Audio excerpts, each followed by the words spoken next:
तेरे मोरे बनाए भारत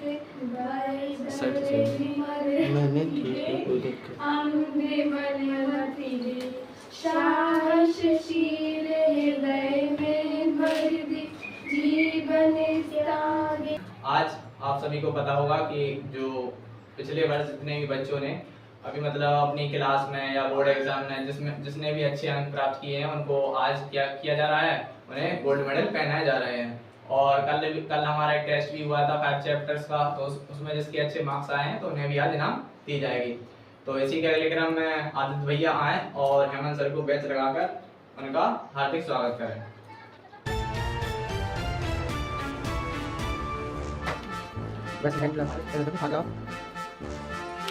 हेमंत सर का परिचय देना मैं अपना कर्तव्य समझता हूं, तो जो बच्चे हेमंत सर के बारे में नहीं जानते मैं उनको अवगत करा देता हूं। हेमंत सर ने अपनी प्रारंभिक पढ़ाई सरकारी स्कूल कॉलेज से की है। उन्होंने 10वीं 12वीं परीक्षा पास की। इसके बाद उन्होंने अपनी स्नातक की तैयारी प्रारंभ की और स्नातक की सर ने जब पढ़ाई कर रहे थे तो स्नातक की पढ़ाई करने के साथ साथ सर ने विभिन्न स्कूलों में बच्चों को पढ़ाया और बच्चों को पढ़ाने के साथ साथ सर ने सन 2021 में सक्सेस पॉइंट के नाम से एक कोचिंग संस्थान थे। जो सर हम अपनी कोचिंग चला रहे थे तो कोचिंग के साथ साथ सर ने कई गवर्नमेंट जॉब्स की तैयारी की और उनका 2022 या 2020 ही में सर का सिलेक्शन हो गया था रेलवे में और अभी सर कार्यरत हैं रेलवे में ग्रुप डी के पद पर। और अभी वर्तमान में सर अपनी तैयारी कर रहे हैं ताकि और अच्छे ऊपर वाले पद पर जा सकें और ज़्यादा से ज़्यादा लोगों की मदद कर सके। तो मैं आप सर का बहुत आभार व्यक्त करता हूँ कि सर हमारे बीच में मुख्य अतिथि के रूप में उपस्थित हुए हैं। तो मैं एक एक करके सभी बच्चों को बुलाना चाहूँगा जिन बच्चों ने बोर्ड एग्जाम में अच्छे मार्क्स प्राप्त किए हैं। सबसे पहले मैं बुलाना चाहूँगा आशीष कुशवाहा को। आइए।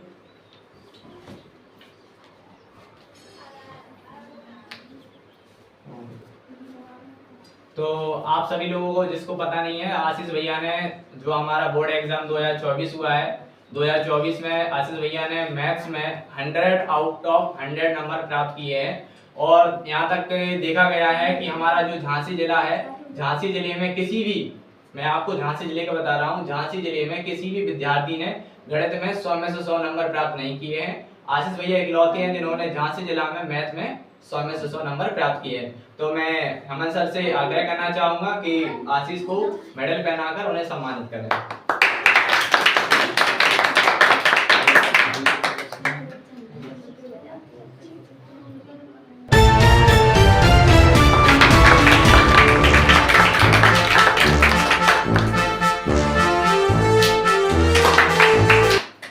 इसी के अगले क्रम में प्रिंस कुशवाहा आए।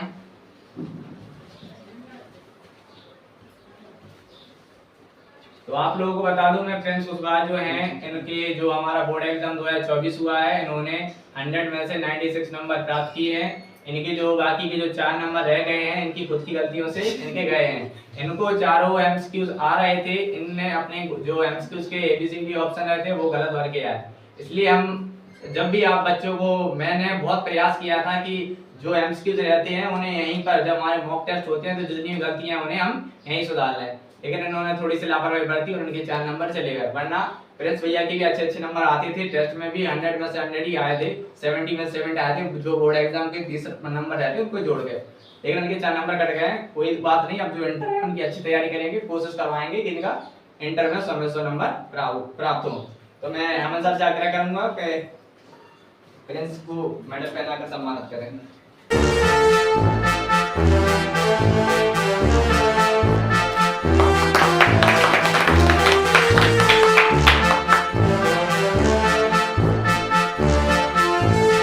इसी के अगले क्रम में मयंक कुशवाहा आए। तो आप लोगों को बता दूं, मयंक ने जो अभी जो बोर्ड एग्जाम हुआ था 2024, इन्होंने मैथ्स में 84 नंबर प्राप्त किए हैं। लेकिन इनके जो 84 नंबर हैं, ये मैं तो ये मानूंगा कि इनके 84 नहीं, ये 100 आउट ऑफ 100 हैं, क्योंकि इनकी थोड़ी सी अलग कहानी है। इनके पिताजी का जो देहांत हो गया था बोर्ड एग्जाम के कुछ महीने पहले। तो आप लोग समझ सकते हैं कि जब जिस परिवार में से किसी लड़के के पिताजी गुजर जाए तो उसके ऊपर क्या गुजर सकती है।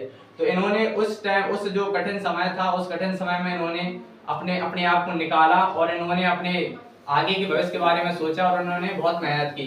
क्योंकि इन्होंने जो 2 महीने थे, तो आप ये सोचिए कि इन्होंने 2 महीने बिल्कुल पढ़ाई नहीं कर पाई।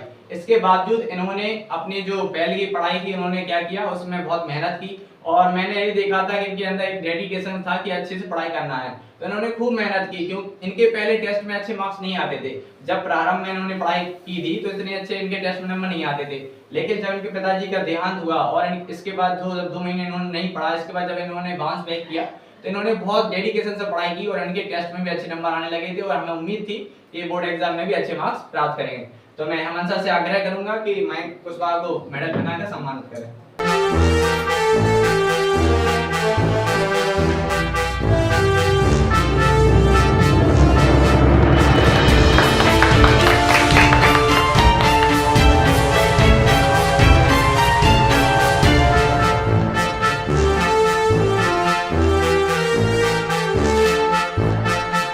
अगले क्रम में मैं बुलाना चाहूंगा कुमकुम राजपूत को कि वो आए।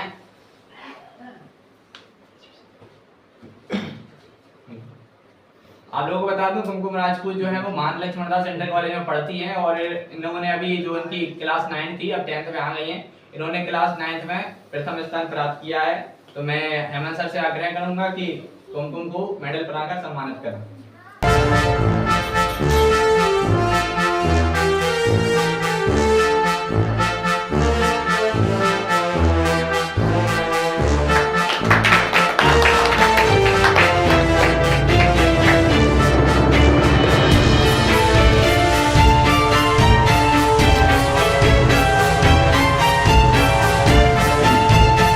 इसी के अगले क्रम में मैं स्वाति राजपूत को बुलाना चाहूंगा। मैं हेमंत सर से आग्रह करूंगा कि सॉरी मैं उनके बारे में थोड़ा बताना भूल गया। स्वाति ने अपनी क्लास में 2य स्थान प्राप्त किया है, तो मैं हेमंत सर से आग्रह करूंगा कि स्वाति को मेडल बनाकर सम्मानित करें।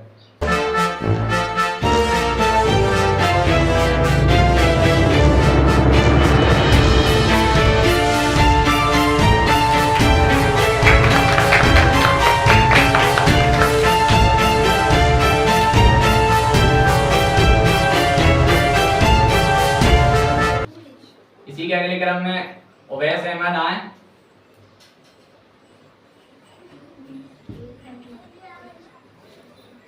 उवैस क्लास 4th में थे। इन्होंने क्लास में फर्स्ट पोजीशन प्राप्त की है। इंडियन पब्लिक स्कूल में पढ़ते थे, अब इन्होंने स्कूल चेंज कर लिया है, सेकंड हार्ट में पहुंच चुके हैं। हेमंत सर से मैं आग्रह करूंगा मेडल बनाकर सम्मानित करें।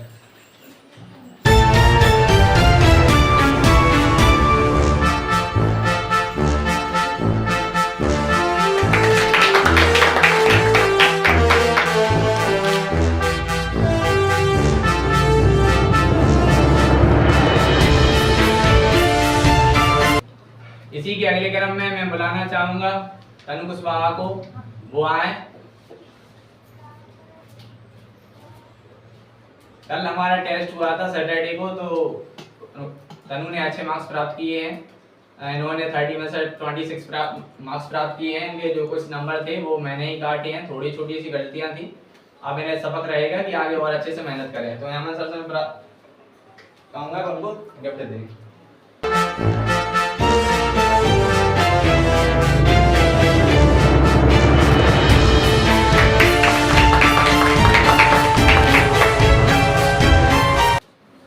इसी के अगले क्रम में आराधना आए।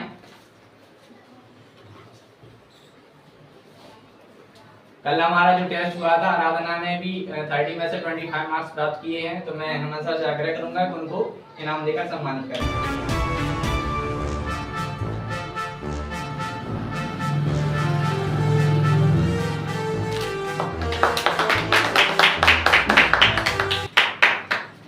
इसके अगले क्रम में परी कुशवाहा आए। इन्होंने भी टेस्ट में अच्छे मार्क्स प्राप्त किए थे।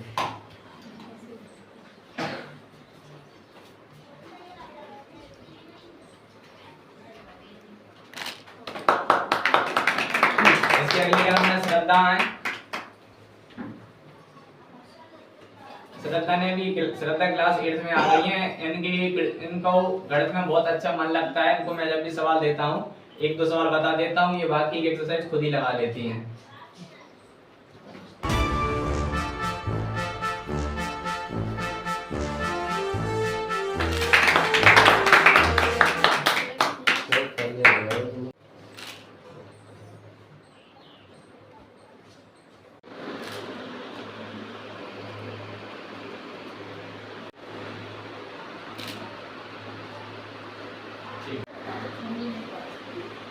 सबसे आग्रह करूंगा कि आज जितने बच्चों को मेडल्स मिल रहे हैं और जो बच्चे बोर्ड एग्जाम पास कर लिए हैं और जो बच्चे बोर्ड एग्जाम में आ रहे हैं तो वो अपनी किस प्रकार से तैयारी करें। तो आप लोगों के भी जो क्वेश्चन होंगे उन्हें क्वेश्चन को भी लिया जाएगा और सर के द्वारा जो चीज़ें बताई जाएंगी आप वो चीज़ें सुने, समझें और उन्हें अपने जीवन में लागू करें। तो मैं सर को माइक दे रहा हूँ और सर के आपको संबोधित करेंगे। ध्यान रखें, बोर्ड परीक्षा कोई अलग परीक्षा नहीं है।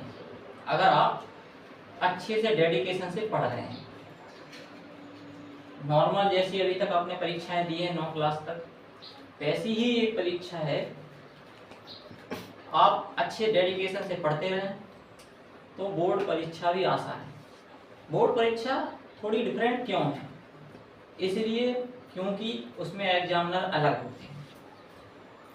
बोर्ड का एक एग्जाम बनता है बोर्ड द्वारा और थोड़ा सा एनवायरनमेंट ऐसा रखा है, ऐसे आपको उसको फिलअप करना है, ऐसे आपको उसमें कम से कम टाइम में पूरी कॉपी सही फिलअप करना है और कैसे आपको लिखना है, कैसे ऑप्शन टिक करना है। जैसे कि अभी उन्होंने बताया कि एक भैया थे जो 4 नंबर उनके ऑप्शन गलत करने की वजह से कट गए कि उनको आ भी रहे थे। ऐसी गलतियों से बचने के लिए सर यहाँ पे पूरा बोर्ड का एनवायरनमेंट क्रिएट करके सेम कॉपी प्रिंट करा के आपसे यहाँ करवाएंगे। इसीलिए ताकि आपको बोर्ड परीक्षा के दौरान कुछ भी असहज महसूस ना हो, बिल्कुल ऐसा लगे जैसे हम सर की क्लास में ही एग्जाम दे रहे हैं। इसलिए सर यहाँ प्रैक्टिस पूरी करवा देते हैं।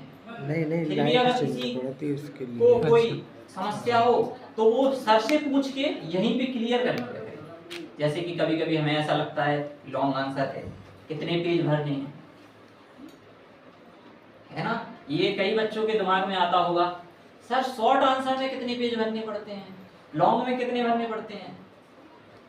तो पेज भरने से नहीं, देखो आप ये देखो क्वेश्चन में पूछा क्या गया है।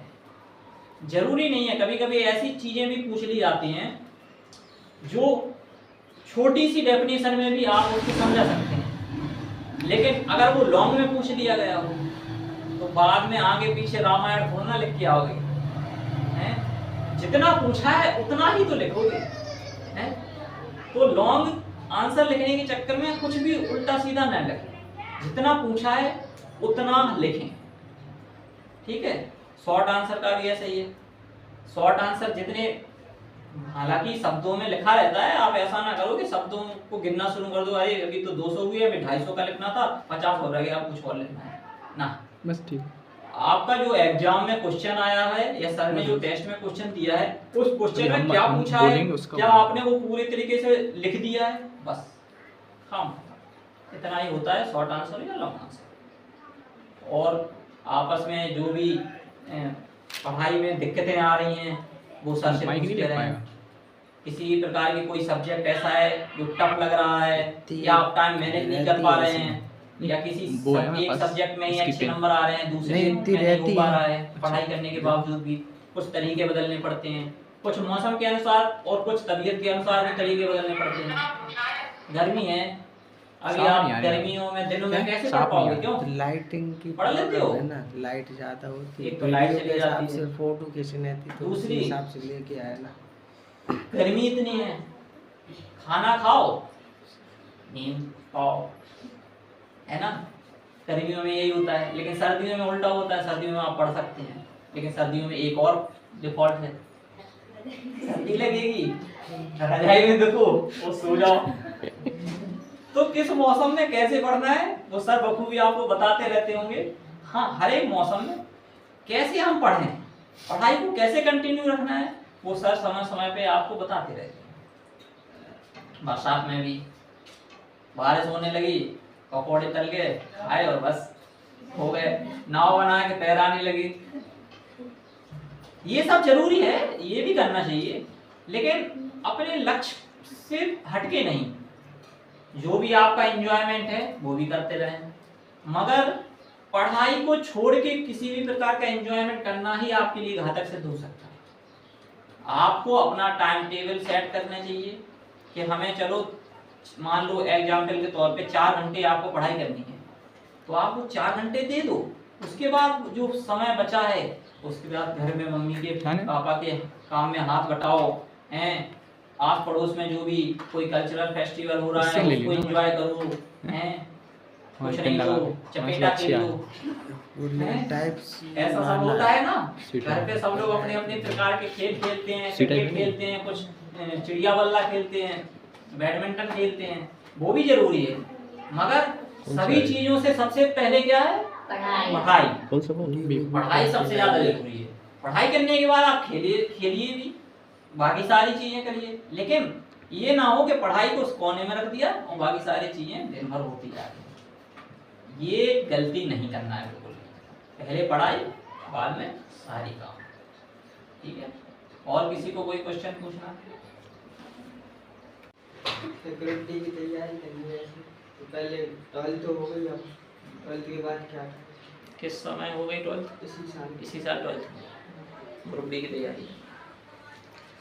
देखो, डी अगर रेलवे की बात करें तो रेलवे में 3 चीजें मेन होती हैं।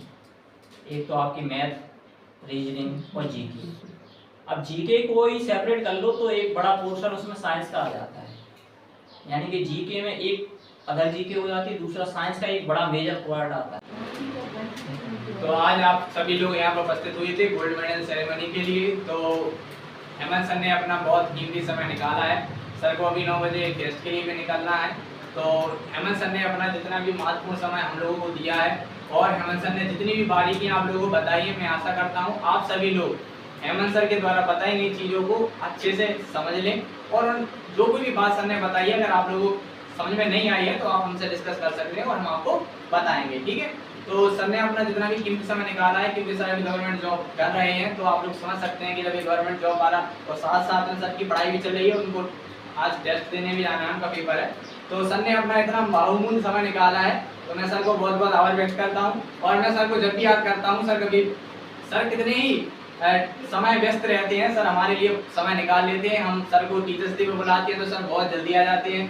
और इन्हें बाल दिवस पर जब भी मैं आग्रह करता हूं तो सर बहुत ही जल्दी आ जाते हैं। तो सर बहुत शांत सरल स्वभाव के हैं। तो मैं आपको सर के बारे में चीज़ बताना चाहूँगा। जब मेरे पिताजी खत्म हो गए थे 2015 में, तो मैं सर मुझे इंडियन पब्लिक स्कूल में पढ़ाते थे। तो सर ने जब मुझ में देखा कि एक बच्चा पढ़ने में होशियार है और इसको मतलब कोचिंग की फीस दे नहीं पाता था मैं, तो सर ने मुझे देखा कि हाँ पढ़ने में कैसा, तो सर ने बताया कि बेटा एक काम कीजिए, मैं तुम्हें कोचिंग पढ़ाऊंगा और फीस की कोई आपको देने की जरूरत नहीं है। तो सर ने मुझे 2015 से सर ने मेरा संग दिया और आज तक सर मुझे हर कदम कदम पर साथ दे रहे हैं, चाहे वो फाइनेंशियली हो, चाहे मेंटली हो, कहीं भी हो।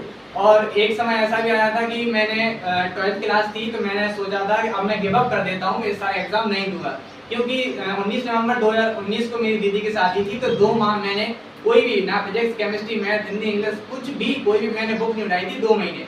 अब मैं जब आप सोच सकते हैं कि जब कोई एक स्टूडेंट 2 महीने बुक नहीं उठाएगा, ना ही कॉपी लेना, नोट्स कुछ नहीं पड़ेगा, तो आप सोच सकते हैं, आप सोचिए वो पढ़ाई से कितना कट ऑफ हो गया है। तो मैं सर के पास गया और थोड़ा सा नर्वस था। मैंने सर से बोला, सर मैं इस वर्ष एग्जाम नहीं दे रहा हूँ और मेरी तैयारी बिल्कुल बेकार है। तो सर ने मुझे समझाया और सर ने बताया कि देखो ऐसा है कि तुम तैयारी करो और तुम्हारे अच्छे नंबर आएंगे। जैसे कि आप लोगों को याद होगा कि हनुमान जी थे, जो हनुमान जी को किसी ने, जो जामवंत थे, उन्होंने उनकी शक्ति याद दिलाई थी कि हाँ तुम समुद्र पार कर सकते हो। तो सर हमारे लिए एक तरह के जामवंत साबित हुए और सर ने मुझे बताया कि तुम्हारे अंदर इतना पावर है और तुम इतना डेडिकेशन से पढ़ सकते हो। तो सर ने मुझे समझाया तो मेरे समझ में भी आया कि हाँ मैं कर सकता हूँ। मेरे पास 2 महीने बचे थे, जनवरी आधा दिसंबर था और फरवरी 8 फरवरी से पेपर थे। तो मैंने सर की बात सुनी और फिर मैंने अपना टाइम टेबल बनाया। देखो टाइम टेबल की बात आती है, कहीं आप किसी भी टीचर से आप बात कर लीजिए, हर एक टीचर कहेगा आप टाइम टेबल बना पड़िए। देखो वो आपको बता तो देगा कि आप टाइम टेबल बना लो। अब टाइम टेबल बनाना है आपको अपने हिसाब से, आपको कब कोचिंग आना है, कब स्कूल जाना है, आप कब खाते हो, कब सोते हो, आपका कब पढ़ाई में मन लगता है, तो वो आपसे बेहतर कोई नहीं जान सकता। और एक चीज ध्यान रखना, बिना टाइम टेबल से आप कुछ नहीं कर सकते। आप सोचिए कि जब मैंने 2 महीने कुछ भी नहीं पढ़ा था, आप ये सोचिए मैं फिजिक्स का फर्स्ट चैप्टर भी भूल गया था कि क्या था। इसके बाद मैंने कुमार मित्तल की, आप लोग जानते होंगे, इतनी मोटी किताब होती है 800 रुपये की आती है, उसको मैंने पूरा पढ़ा सिर्फ 2 महीने में। तो आप देखो डेडिकेशन से आप जो चाहो वो कर सकते हो, लेकिन आपको अपने अंदर की जो दृढ़ इच्छा आपको उससे करना पड़ेगा। और आपको मैं बता दूं कि देखो मैंने जब टाइम टेबल बनाया तो आप लोगों को मैं रियलिटी बता रहा हूँ, अभी जो कुछ बच्चे ऑफलाइन में हैं तो उन्होंने देखा भी है। मैं एक सप्ताह में इतने मोटे मोटे रजिस्टर रहते थे 40, 50, 60 रुपए वाले, मैं उन रजिस्टर को अपने जो मैंने जो पढ़ाई की है उसको लिख लिख के पढ़ा है। और जैसे मान लो मैं मैथ्स के सवाल लगा रहा हूँ कोई फिजिक्स की डेरिवेशन, तो मैंने उसको सॉल्व करके किया है। और मैंने इतना पढ़ाई की थी, आप लोग झूठी मानोगे, जैसे मान लो कुछ बच्चे कुछ लोग कहते भी हैं कि आप कैसे पढ़ सकते हो 15-15, 16-16 घंटा, लेकिन 15-15, 16-16 घंटे पढ़ाई होती है और मैंने की भी है। आप बड़े आराम से कर सकते हैं। आपको सिर्फ करना क्या है, आपको 8 घंटे सोना है, अब ये 8 के 6 सो लीजिए, आप थोड़ा सा रेस्ट ले लीजिए, आप पढ़ाई कर सकते हैं। और मैंने पढ़ाई की भी है। आप जैसे मान लो जो भी बच्चे मेरी बात का विश्वास ना माने तो आप कभी भी मेरे पास ऑफलाइन आइए और मैं आपको बताऊंगा कि मेरे जो रजिस्टर हैं इतने बंडल लग गए थे। मैंने हफ्ते में, आपसे सोचिए एक दिन में मिनिमम 100-150 पेज में लिख लेता था। आप लोग सोचिए 100-150 पेज आप लोगों को अगर स्कूल के 30 नंबर के वो प्रोजेक्ट फाइल भी मिलती है तो आप लोग महीनों में बना पाते हो, 2-2 पेज लेके, 1-1 पेज लेके। लेकिन जब आप डेडिकेशन से पढ़ोगे तो आप ये सोचिए कि आपको पता ही नहीं चलेगा कितने पेज आपने भर लिए हैं। तो ऐसे इसी प्रकार से मैंने इंटर की परीक्षा पास की और फिर सर का जो गाइडेंस है आज तक मेरे ऊपर बना हुआ है। आज मैं सफलतापूर्वक कोचिंग चला पा रहा हूँ, तो उसके पीछे सर का हाथ है। तो मैं सर का बहुत बहुत धन्यवाद करना चाहूँगा कि सर ने अपना कीमती समय हमको दिया है।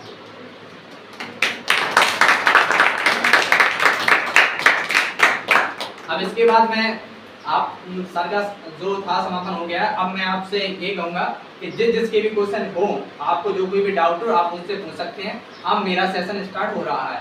आप ये सोचिए कि आप पूरा प्रैक्टिकल पूछिए, आप कोई भी अपने मन में डाउट नहीं रखिए। आप ये पूछना चाहते हैं कि हम सोशल मीडिया से कैसे दूर रहें, इंस्टाग्राम से कैसे दूर रहें, हम अपनी रील्स की आदत कैसे छोड़ें, आप जो भी पूछना चाहें आप पूछ सकते हैं। एक चीज ध्यान रखना कि जो सोशल मीडिया पर एक्टिव रहेगा, मुझसे लिखवा कर ले लीजिए, जो सोशल मीडिया पर एक्टिव रहेगा उसकी आप जो बोर्ड एग्जाम है उसमें 20% कम हो जाएगी। आप हमसे लिखवा के ले सकते हैं कि जो सोशल मीडिया पर एक्टिव रहेगा उसकी 20% परसेंटेज कम हो जाएगी। आप लोगों को पता होगा 2024 के जो टॉपर है, क्या नाम है उसका, क्लास 10 का, प्राची नेम, आप लोगों को पता होगा।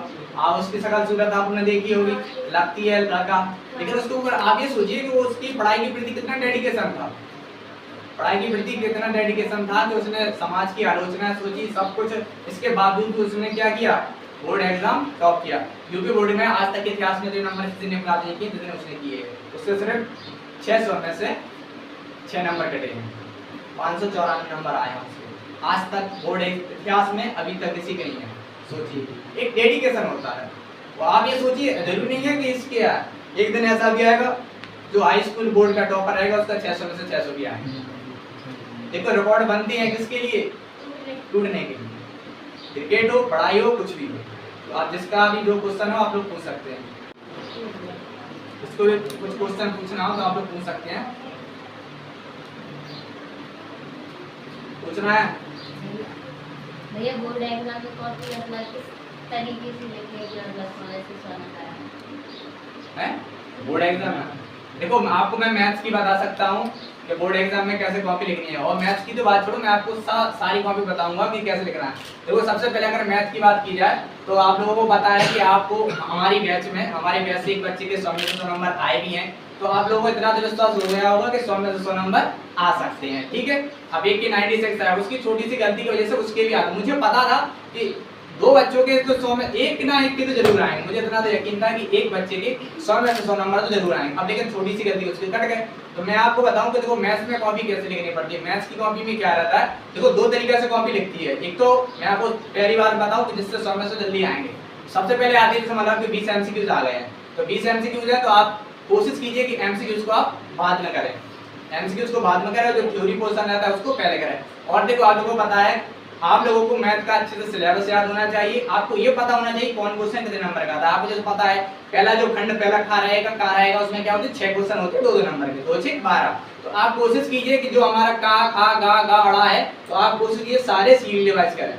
अगर आप सीरियल वाइज करते जाते हैं, पहले 2-2 वाले, फिर 4-4 वाले और फिर 6-6 वाले, अगर आप ऐसे करते हैं तो बोर्ड एग्जाम जो एग्जामिनर होता है उसको जब आप जैसे मान लो उसने कॉपी चेक की है तो उसको पता है कि पहले 2-2 नंबर के, फिर 4-4 के, फिर 6-6 के, तो वो जल्दी से आपका कर लेगा, आपकी ऐड कर लेगा, जल्दी से ऐड कर लेगा। उसे ये नहीं लगाना पड़ेगा कि आधा नंबर यहाँ से जुड़ा, आधा यहाँ से कटा, आधा यहाँ से कटा।